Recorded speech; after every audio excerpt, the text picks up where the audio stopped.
Coordination Committee, Lincolnshire County Council, 25th of July. I'm Councillor Ian Fleetwood, the chairman. To my immediate right, I have my vice chairman. Good morning. And various offices in the middle of the meeting room. We are being broadcast across the internet, I believe, in various places. So for the sake of people who are not in the meeting room, the fire alarm has been tested this morning. So if you do hear a fire alarm, you'll pardon us while we exit the building, because it will be the real thing.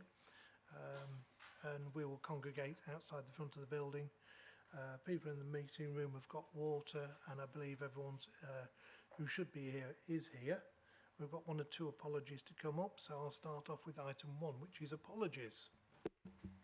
Thank you, Chairman. We have apologies from Councillor Austin, Councillor Hall and Councillor Mrs Newton. Thank you very much. Item 2 is Councillor Ashton. Apology from Councillor Ashley Morrick as well, please. Thank you. I thought you were apologising for being here, but no problem. Item 2 then is declaration of members' interest. Would anybody like to declare? Seeing nobody wishing to make any comments there. Item 3 then, minutes of the previous meeting, 4th of July, previously been circulated. I'm quite happy to move them, so just looking for somebody. Noy is going to second them. Councillor Sear is seconding them.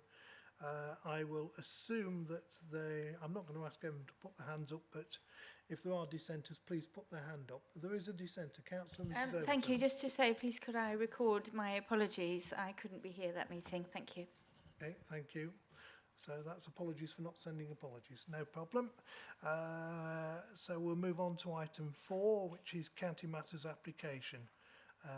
Application 4.1 takes us to VW Breakers down in Leverton. Planning introduction, please, Mr. Willis. Thank you, Chairman. Good morning, members. Yeah, so this proposal takes us to Leverton.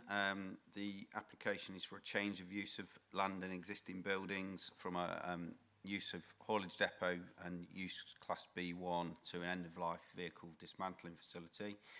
In terms of the slides, could I have the slides, please? Nope.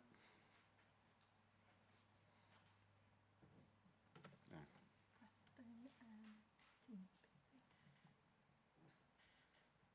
Apologies. Okay, so just the first plan just gives you a broad location plan. The site sits just 2.5 kilometres northeast of the village of Leverton. In terms of Boston, it's about 9 kilometres to the northeast of Boston and 20k southwest of Skegness. The first slide just shows you the indication. You might not be able to make it out on the screen, but it wasn't attached in the papers. But the proposal site is the central area. Sits within a wider area that has planning consent originally for a haulage depot, which is demarked by the green line, and then more recently the land adjoining the plot that's subject to this application has a B1 light industrial use class permission recently granted by the district council, marked by the blue line. In terms of the proposed development, the description of the proposals is set out within the report. It's broadly proposed to bring end-of-life vehicles into the central part of the site where they'll be dismantled utilising hand tools and small power tools. We would work in conjunction with the existing business, which currently receives pre-treated, pre-dismantled parts from elsewhere, which are then stored within the adjoining land. The description, as I say, of the proposals themselves are set out within paragraph 7 of the report in terms of the dismantling operations themselves. Can we move on to the next slide, please? Again, that just shows the location. So this, next one, please, Rachel. This just gives a bit more of the existing site layout.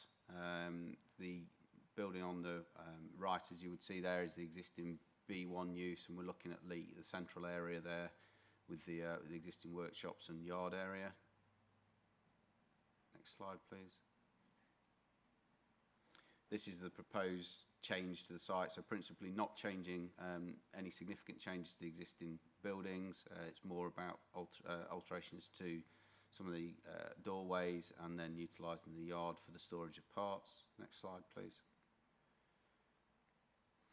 This is the proposed building that would be used for the end-of-life vehicle dismantling. It would receive vehicles where there'd be oils drained and parts dismantled. Next slide.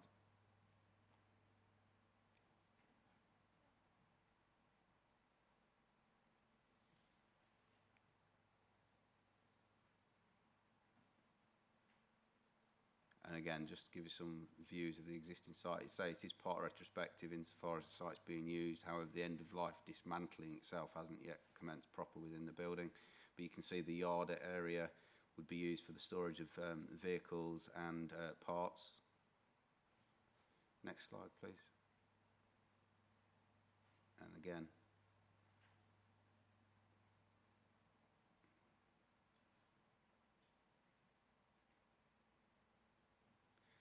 And this is just a view from the roadside looking to the site. You can see, I'll come on to the nearest residential property just at the site frontage there.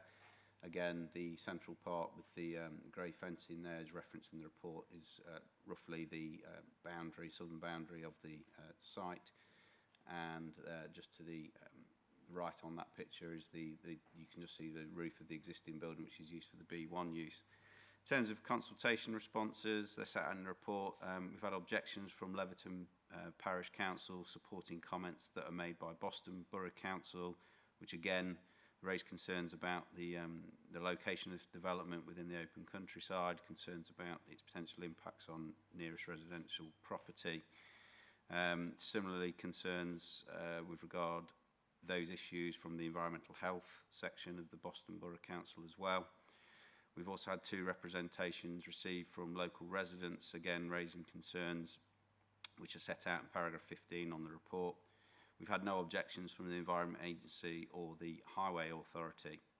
In terms of the main planning considerations, they are set out again in detail within the report, but effectively to summarise the main issues to do with the location, suitability of the location, and whether or not there's the impacts from this development will be acceptable. In terms of location, the Minerals and Waste Local Plan, as you are aware, sets out a spatial approach for siting such facilities, principally seeking to direct facilities to main urban areas. However, it acknowledges that there are exceptions and will allow small-scale facilities outside of urban areas, of which this proposal would meet in terms of small scale. So the main criteria to be considered are therefore in policy W7, and the criteria are set out within the report as to what would need to be met in terms of to be deemed compliant. Of that, it's 2 of the criteria are proven need and well-located source of waste. And in the argument presented by the applicant, it's largely based on the economic, operational and efficiency benefits that they argue would justify the need for this location. As I say, there is existing business on the site, and the applicant argues co-locating this facility with that existing element of the business would provide those benefits in terms of enabling the better control over identification of what parts are waste, what parts are reusable, and therefore reducing overheads and operational costs.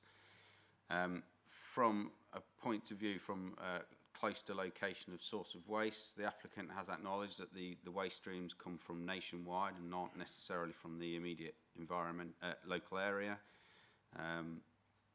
and that's recognised within the applicant's own submission. So on those 2 aspects, I think officers recognise that there are economic and sustainability arguments that would exist for the co-location of the 2 businesses, however not considered sufficient to justify a proven or quantitative need for this facility in this location. As I said, the site is some distance from main urban areas of Boston and Skegness. The applicant has recognised that the waste materials come from further afield, nationwide in fact in some cases, so doesn't necessarily justify a location within this rural setting. In terms of Other criteria, policy W7 does support small-scale facilities in suitable sites or existing land uses, and on that regard, officers don't see an issue in terms of compliance with that particular criteria. And as I say, the site has an established use and a permission for a haulage depot.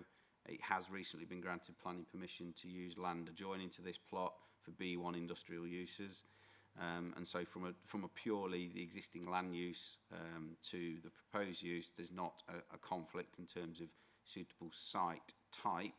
It's more the location. And I guess the crux of then the environmental issues are set out within page 28, paragraph 22.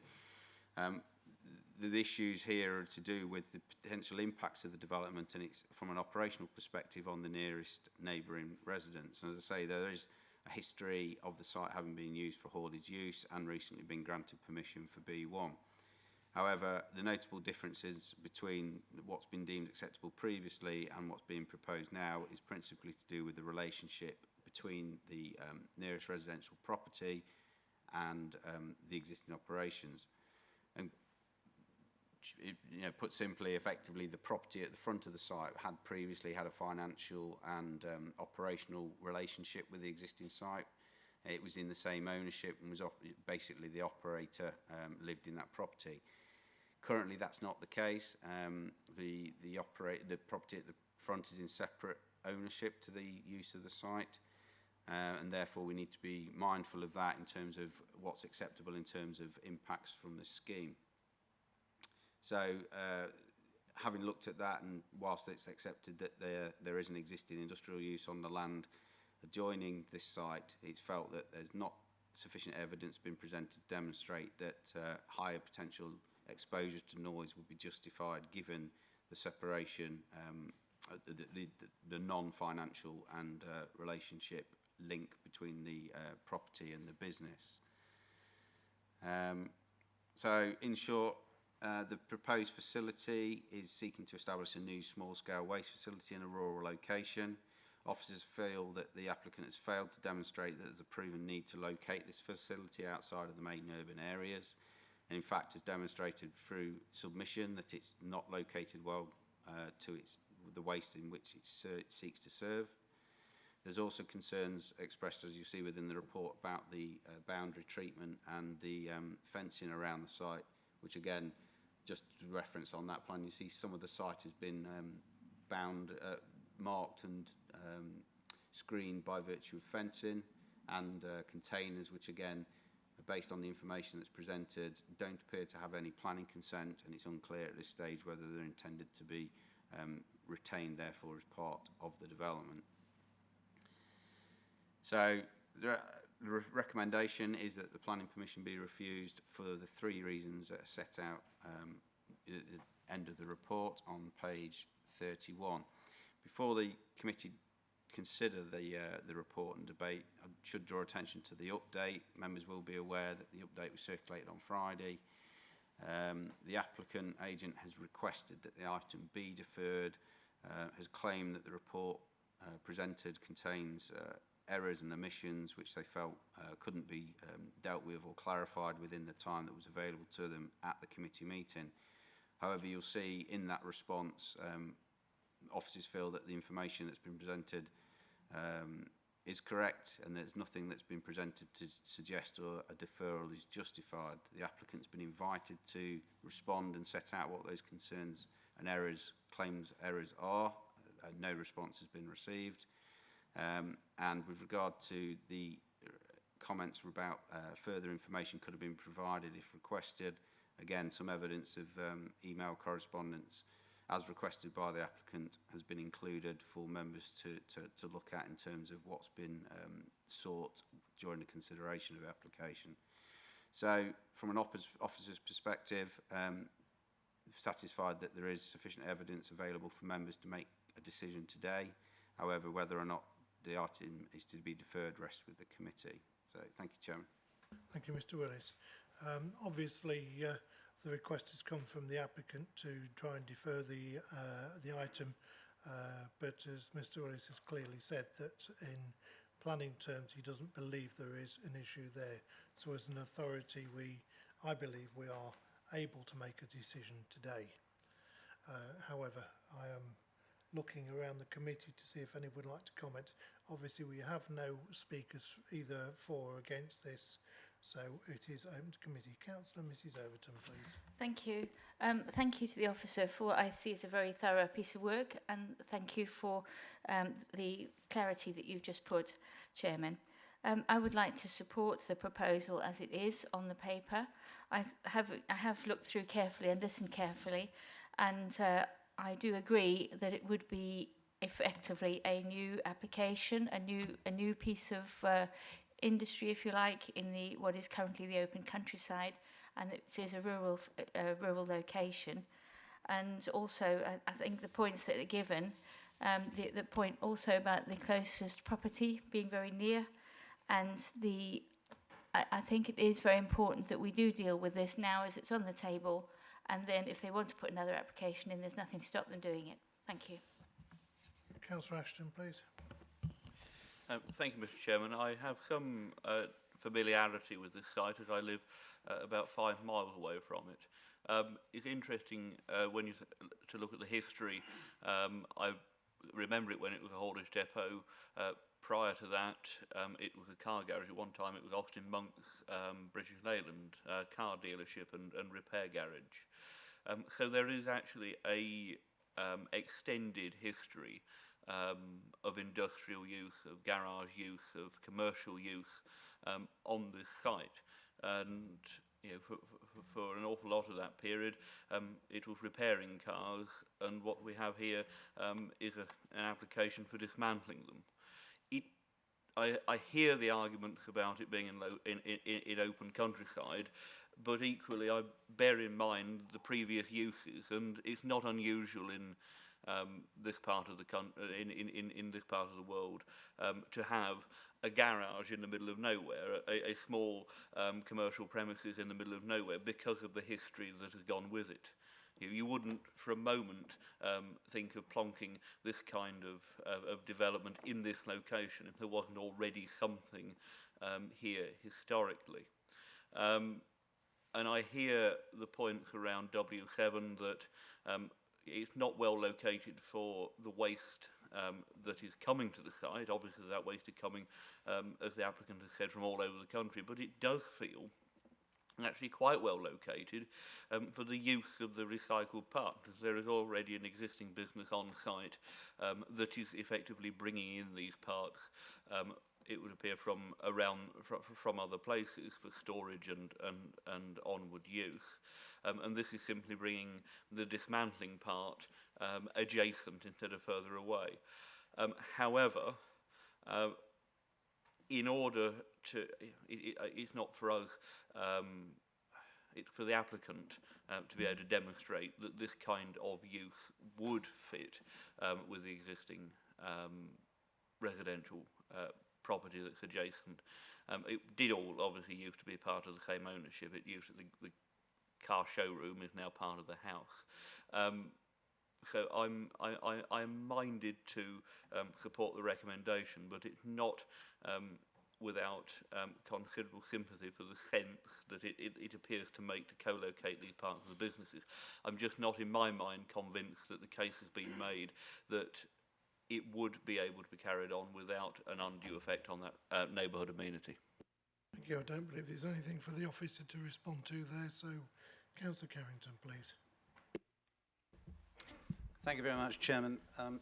Yes, can I just start in the interest of transparency by declaring that I do have a professional relationship with Boston Borough Council, which is a consultee on this application. I've had no input into their response, and I come to this application with an open mind.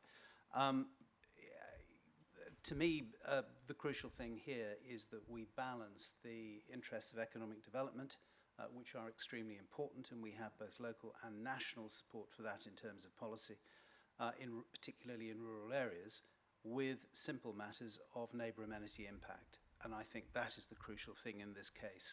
The applicant, as we have heard from Mr. Willis, has had plenty of opportunities to demonstrate, should they so choose, that the proposed activity can be made consonant with an immediate close neighbour. Without that evidence, I simply don't think it is safe to go ahead in this case. It could well be that they can come back at a further time and resolve those concerns, or perhaps they won't. But on the basis of the evidence before us, I could not support the scheme going ahead, and therefore would support the officer recommendation. Thank you, Chairman. Councillor Smith, please. Thank you, Chairman. Going on from Councillor Ashton's point, I too have immense sympathy with wanting to co-locate the two businesses, but as Councillor Ashton said, I have grave concerns around the amenity of not just the current occupier, who, whilst I have some sympathy with the applicant because he is the former owner, that does not contradict the policy that we have in place, which is to protect any future occupier who will not be the former owner and so will not have as much of a personal connection and or stake in said business. And so for that reason, I'm quite happy to second Councillor Overton's proposal to refuse, but with immense sympathy for what's being proposed. Thank you, Chairman. I'm just going to go back and check. Councillor Overton, you did propose it. Yes, thank you. Didn't Quite clearly right, come thank you. over. Okay, right, so it's proposed and seconded. Okay, anybody else wish to speak? Any officer comment at all? No, seeing nods all round. Okay, so proposed by Councillor Overton, seconded by Councillor Smith, that the application is refused as printed. All in favour, please show now. That is unanimous, so therefore that is rejected. Thank you very much. Well, seeing no further business, this is technically the close of the formal planning meeting, but I will draw members' attention to the fact that in 5 minutes' time we have a first presentation with regard to the minerals plan, so I'll encourage you all to stay and listen to where we're going with regard to that. And also at around the 12 o'clock area, we will have a further solar presentation as well. So I'll encourage members to stay for that too. But you have 5 minutes to do what you wish. If you do disappear, safe journey home and happy holidays.